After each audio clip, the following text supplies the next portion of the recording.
So 1 Peter chapter 3, verses 8 through 22. I really appreciated the time that Kyle Idleman spent addressing the difference between what he called belief and conviction. And a lot of times I'll use some similar language, but belief and faith. Even last Sunday, of course, I guess this podcast is going to air in a couple of weeks.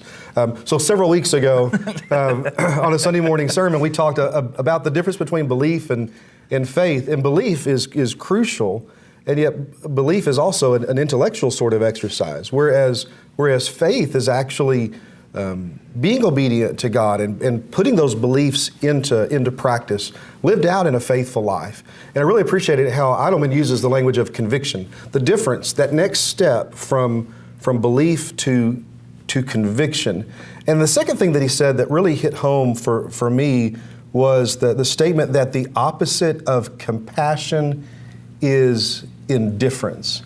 And when you look to Scripture, just say strictly the life of Jesus, the compassion and the empathy that Jesus demonstrated toward others, toward every other, toward everyone, toward us on the cross. There's even the scene where Jesus, this is right after John the Baptist has been killed. Jesus and his disciples, they sail from one side of the Sea of Galilee to the other, and they're looking to just get away. What is it? Southwest Airlines? Just Southwest Airlines? Got to get away. Yeah. But it's right after John the Baptist has been killed. Jesus and his disciples, they sail from one side of the Sea of Galilee to the other, and they're just wanting to spend some time in prayer. They just want to spend some time together and to spend some time with God. And they're met by the masses. They're met by all of these people. Of course, that's where we have the feeding of the 5,000 men. Women and children. How many people were there? 10, 20,000 people. And yet, if you look at the text, in a couple of the gospel accounts, the purpose behind, the reason behind Jesus pausing and stopping and engaging them is Jesus has compassion upon them. He sees them as sheep without a shepherd. And I really appreciated Idleman's pointing out the opposite of compassion being indifference, just being apathetic toward others. And if you remember, he said something also to the effect that the most powerful apologetic is love. An apologetic has nothing to do with an apology. It's a word that just describes an argument for faith, right? That the most powerful argument for faith is love, is doing good. That as believers, our being a people of compassion creates an openness within others, especially others who might be or who are indifferent to the gospel or to believers. Any thoughts with that? I liked where he went with this. Yeah, the whole. The word just left me. My brain. Lack of empathy. The opposite of compassion. Being apathetic. Yeah, apathetic. Yeah. Thank you. This not even caring about what at all. That is it is what it is. It is the lack of empathy. This failure to care about what is going on and the lives of others. And so this whole section of kind of takes me back to chapter 3 a little bit with this doing good, not fearing what others will do, having that compassion, doing good to others. Yeah, and even thinking about within our current context of COVID and of our call as Christians, I think that so many people find themselves spread a bit thin right now, and there's a very real ideal of compassion fatigue, and yet I think our natural tendency is probably not to be as compassionate people as we're called to be, and that's something that the Apostle Peter is illustrating for us. This call to be a people who live out gospel in such a way that we empathize, we put ourselves in others' places in life, and that we have a heartfelt compassion for them. When the ministers were talking about who was going to take the lead on which passages, this is actually the one that I'm like, okay, this is the one I want to cover. If we're choosing which ones, this is the one that I want to take the lead on. And so I want to very quickly, just in the few minutes we've got left, I want to work through the themes found within chapter 3, verses 8 through 22, and kind of consider them in a reverse order. If you look toward the end of the chapter, in the end of this section, you've got the Apostle Peter writing to a persecuted church, and he's reminding them of their baptism. And he begins by pointing us to Christ and saying that as Christ is in the eternal realm, we ask the question, so what happens from Friday to Sunday? From Friday to Sunday, Jesus is crucified on Fridays, resurrected on Sunday. What happens in that interim time? Well, my first response is God rests, which connects to Sabbath, right? Yep. Connects to Sabbath. God resting, and here we have God in Christ who rests in between that Friday evening and that resurrection morning, that Sunday morning. But Peter gives us a little further input into what takes place. And he says that in the eternal realm, that as Christ dies upon the cross, and then as he rests, that he is in the eternal realm during that time prior to the resurrection, and he is proclaiming victory in the spiritual world, in the spiritual realm. And so it's just a powerful imagery that the Apostle Peter employs of this truth of Christ who's made alive through the Spirit and who proclaims victory to the spirits in prison, he says. And then in verse 20, those who disobeyed long ago, and then he immediately turns us toward Noah. And he says, here's why I want to turn you toward Noah. Maybe it's a good way of writing, or maybe this is a good way of preaching. I'm trying to get you here. Here's how I'm going to get you here. And he says, oh, this reminds me of Noah. And you guys know about Noah. Noah and his wife and his 3 sons and his sons' wives, and how God saves humanity. There's 8 in all, and he saves them through the ark during the flood. And our first resistance might be, okay, hold on a second, the flood. That was about judgment. That was about all but 8 who were on the earth being destroyed and done away with. But the story of Noah reminds us the rest of the world, there was opportunity for them to listen to Noah, and they refused. Yeah. I think it's also something we neglect to point out, that not only was Noah on board, literally, with all this, but his wife was, and his sons were, and their wives were. And so Peter says, Noah and his family, 8 in all, they're saved. As water consumes that which is ungodly. And the Apostle Peter says, this is what your baptism is like.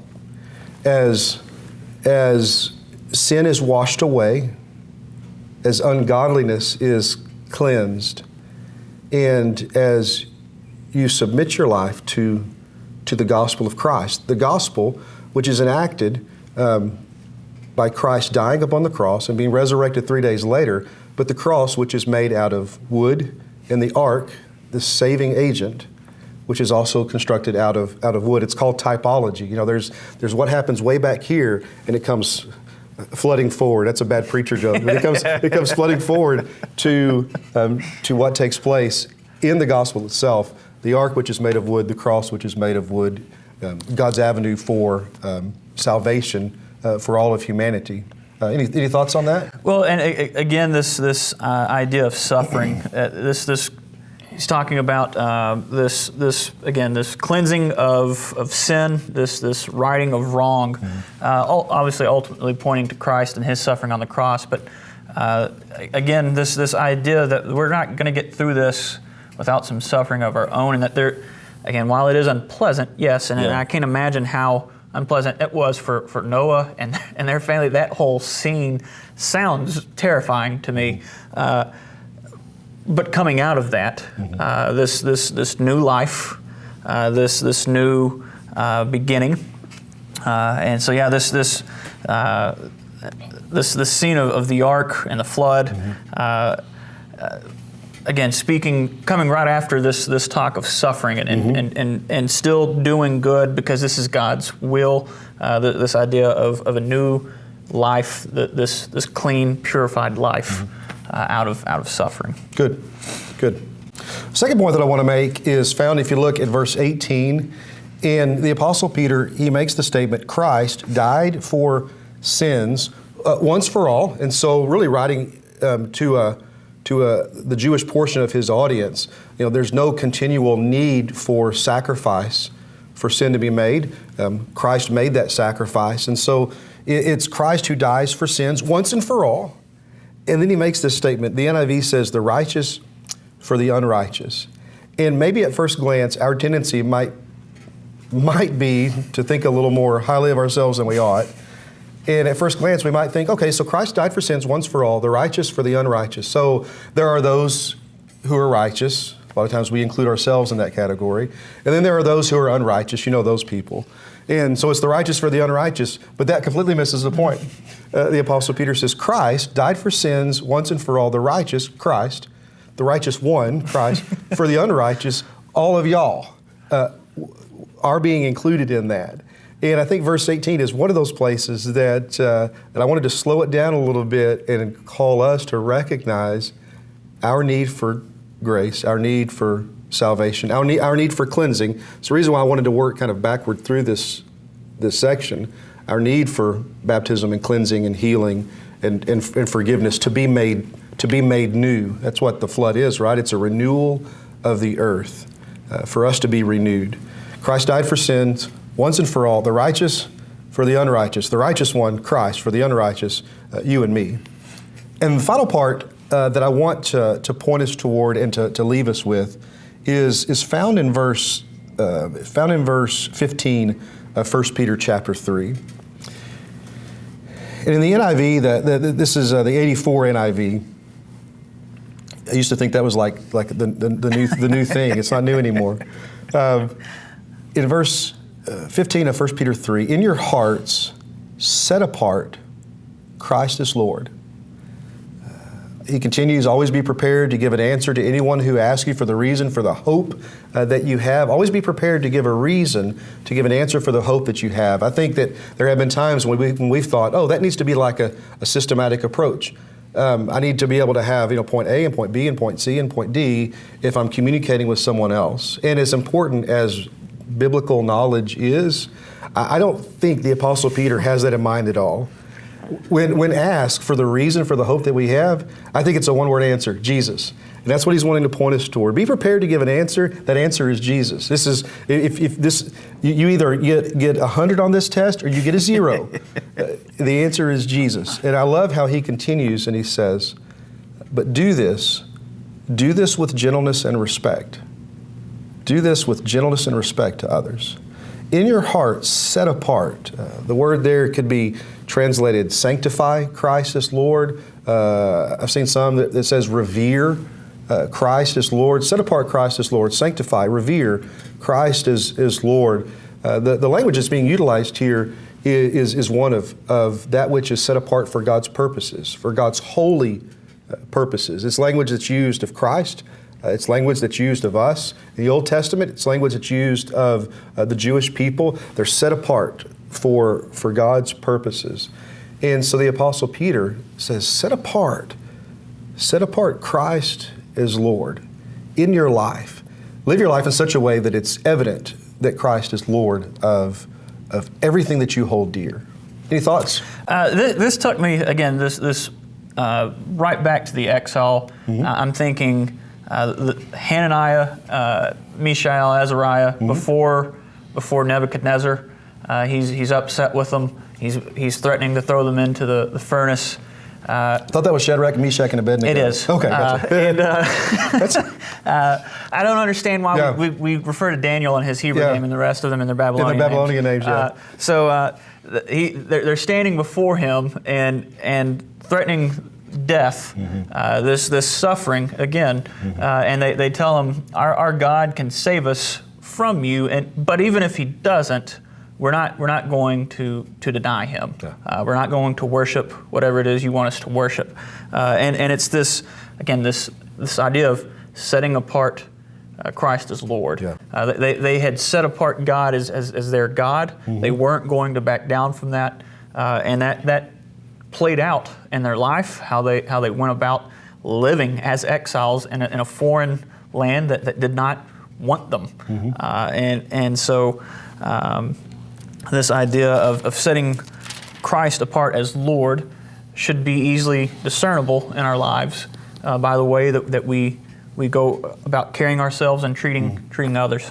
Well, in a powerful way to illustrate, it may be a really good way to bring this session to a close, to connect the exiles of Israel to these exiles of the New Testament, which is how the Apostle Peter begins this letter to God's elect, strangers in the world, or other versions read exiles in the world. You're living in this world, but you're not of it. And so in your heart, set apart Christ as Lord, and always be prepared to give an answer, the reason for the hope that you have. Do this with gentleness and respect, but always be prepared to give an answer. And the answer is Jesus. Really appreciate you joining us this week. Hope that you'll join us again next week, and hope that you have an excellent day.